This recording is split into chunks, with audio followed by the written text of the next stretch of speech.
नमस्कार साथियों, आप सभी का हमारे YouTube चैनल पर स्वागत है। आज हम चर्चा करेंगे कि हम इससे पहले कवक पर चर्चा कर रहे थे और ये शायद अंतिम वीडियो है कवक पर। इससे पहले हमने कवक कंप्लीट देख लिया था। एक क्लास हमारी जो है वो बची हुई थी कवक की, उस पर हमने चर्चा प्रारंभ की थी। और कवक के अंदर हमने देखो सबसे पहले थोड़ा सा हम रिवीजन करें पहले का, तो कवक में सबसे पहले हमने शुरुआत की थी कवक का जो सामान्य परिचय है, कवक कहाँ पाए जाते हैं। आपको बताया था कि सड़े गले पदार्थ और जहाँ ह्यूमस की मात्रा अधिक होती है वहाँ कवक अधिक मात्रा में पाए जाते हैं। और वहाँ इसके अलावा कवक का जो अध्ययन है वो माइकोलॉजी कहलाता है, माइकोलॉजी कवक का अध्ययन। और हमने वहाँ एक चीज़ की चर्चा नहीं की थी कि कवक के जो जन्मदाता हैं, कवक की फादर हैं कवक माइकोलॉजी के, वो कौन है, इंडियन कौन है, दोनों की हमने चर्चा नहीं की थी। आपको बता दें कि कवक फादर ऑफ माइकोलॉजी मिचेली को कहा जाता है। इसी तरह फादर ऑफ इंडियन माइकोलॉजी है वो बीबी मुंडकर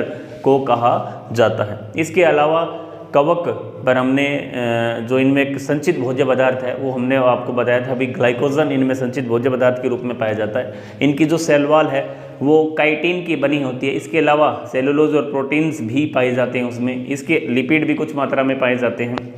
एक ओमाइसिटीज जो सब क्लास थी कवक की, उस पर हमने आपको बताया कि इसकी जो सेल वॉल है वो सेलुलोज की बनी होती है। इसके अलावा मुख्य रूप से हमने कवक पर क्लासिफिकेशन पर चर्चा की। इसके बाद हमने आपको बताया भी था कि मुख्य चार क्लासेज में इसको बांटा है, जिसमें फाइकोमाइसिटीज है, एस्कोमाइसिटीज है, बेसिडियोमाइसिटीज है, ड्यूटेरोमाइसिटीज है। उसके बाद एलेक्सोपोलस नामक वैज्ञानिक आए, उन्होंने कहा नहीं, फाइकोमाइसिटीज को उन्होंने कोई क्लास नहीं माना। उन्होंने अलग से अपनी 6 क्लासेज का वर्गीकरण बताया, जिनमें से 4 क्लासेस प्रमुख हैं, उनके नाम भी उन्होंने इसका वर्गीकरण भी दिया। इसमें सबसे पहले था काइट्रीडियोमाइसिटीज, फिर प्लाज्मोडियोफोरामाइसिटीज, उसके बाद ऊमाइसिटीज और उसके बाद था phycomycetes.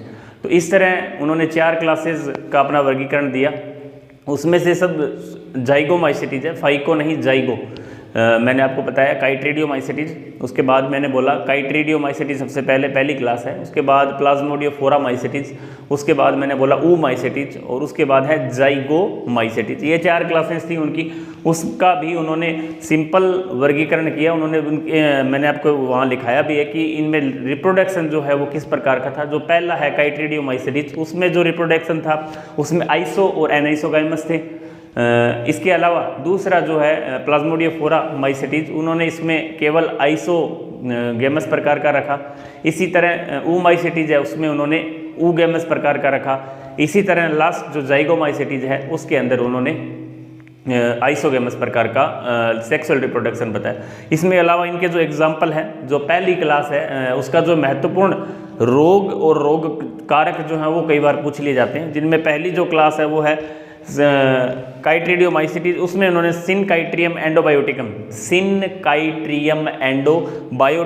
Black heart of potato रोग की खोज की। सिनकाइट्रियम एंडोबायोटिकम,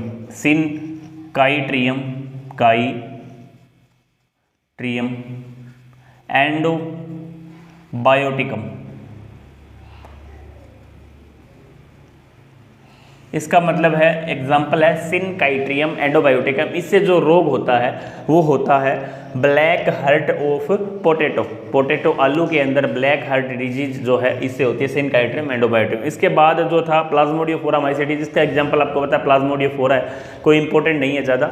इसमें जो सबसे महत्वपूर्ण है वो है, सबसे जो महत्वपूर्ण क्लास है वो है ऊमाइसिटीज। ऊमाइसिटीज के अंदर उन्होंने बताया, इसमें एक एग्जाम्पल बहुत इंपॉर्टेंट है। आपको इसका सेक्सुअल रिप्रोडक्शन हम बता चुके हैं ऊगेमस प्रकार का। इसका जो एग्जाम्पल है बहुत ही इंपॉर्टेंट है, बहुत बार पूछा जा चुका है। एक तो आपको पता होगा स्क्लेरोस्पोरा ग्रैमिनिकोला, स्क्लेरोस्पोरा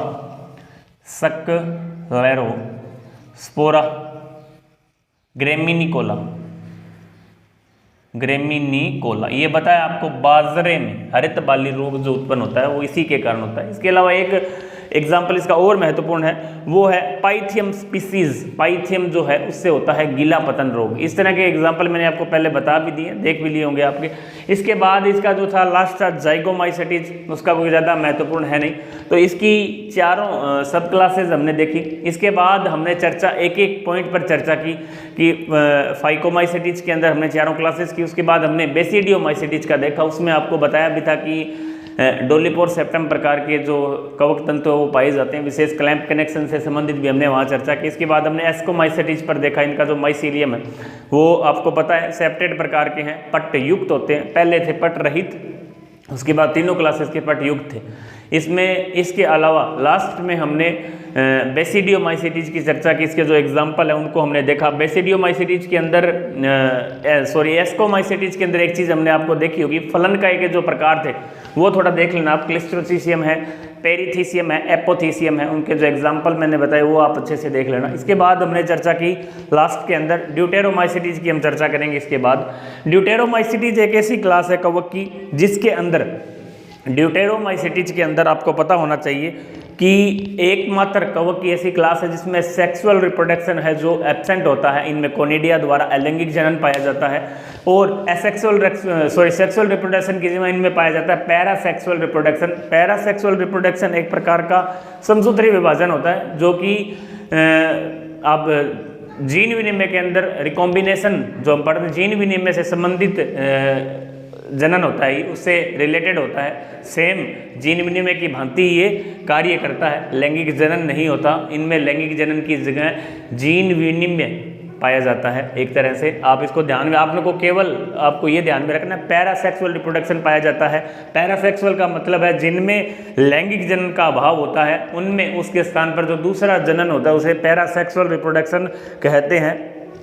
इसके अलावा इनमें माइसीलियम पट्ट युक्त होते हैं, एक कोशिकीय या बहुकोशिकीय हो सकते हैं। एग्जाम्पल बहुत बार पूछा गया है, ट्राइकोडर्मा और डेक्टाइलेला। डेक्टाइलेला किसका एग्जाम्पल है? ये है ड्यूटेरोमाइसेटिस की और दोनों ही कीट भक्षी कवक है। इसके बाद इसमें दो रोग बहुत ही इंपॉर्टेंट है, एक तो है Alternaria solani. Alternaria solani yearly blind of potato, yearly blind of potato की हमने चर्चा की है। ईयरली ब्लाइंड ऑफ पोटैटो किसमें? Alternaria solani. इसी तरह है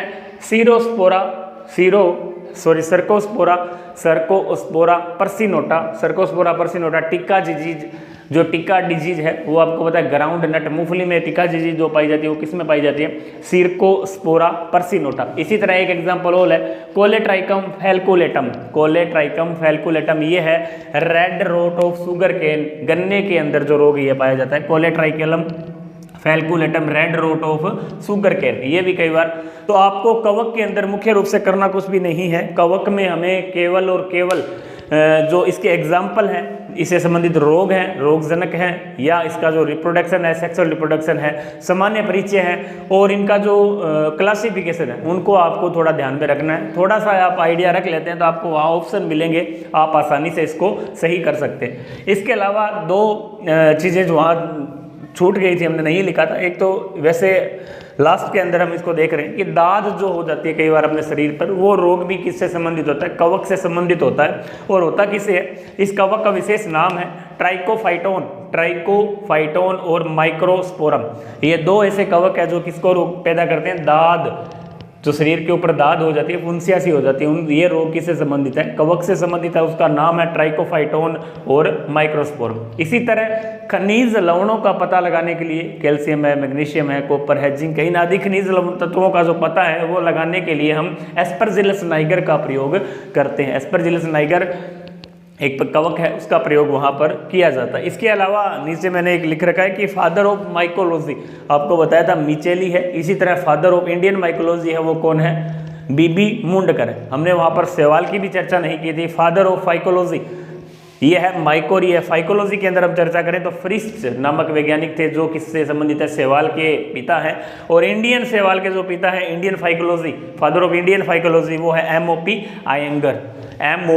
आयंगर। तो आपको ये दोनों चीज़ें ध्यान में रखनी है। वहाँ हमने चर्चा नहीं की थी, हमने आपको बता दिया है। बाकी जो भी छूट जाता है टॉपिक थोड़ा एक आधे पॉइंट हो सकता है यहाँ नहीं बताएं, तो आपको नोट्स के अंदर वो अवेलेबल होंगे, आप नोट्स में उसको आसानी से अच्छे से उसको पढ़ सकते हैं। आपको एक तरीका यहाँ पता लग रहा है कि बायो का कौन कहाँ तक हमको टॉपिक को टच करना है। वाकई आप self study is best study है, आपको लास्ट में सेल्फ स्टडी करनी पड़ेगी। आप चाहे कहीं भी कोचिंग कर रहे हो, कुछ भी कर रहे हो, लेकिन जब तक आप खुद अपने हाथ से नोट्स नहीं बनाएंगे, जब तक मेरे पढ़ाने से या किसी के भी पढ़ाने से आपको कोई फ़ायदा नहीं है। आप उसका तुरंत रिवीजन करें और इसको एक बार देख लें, उसके बाद इसके जो नोट्स हैं वो ग्रुप में आपको पिन किए हुए मिल जाएंगे।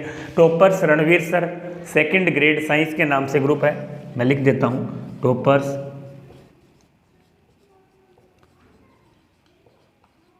रणवीर सर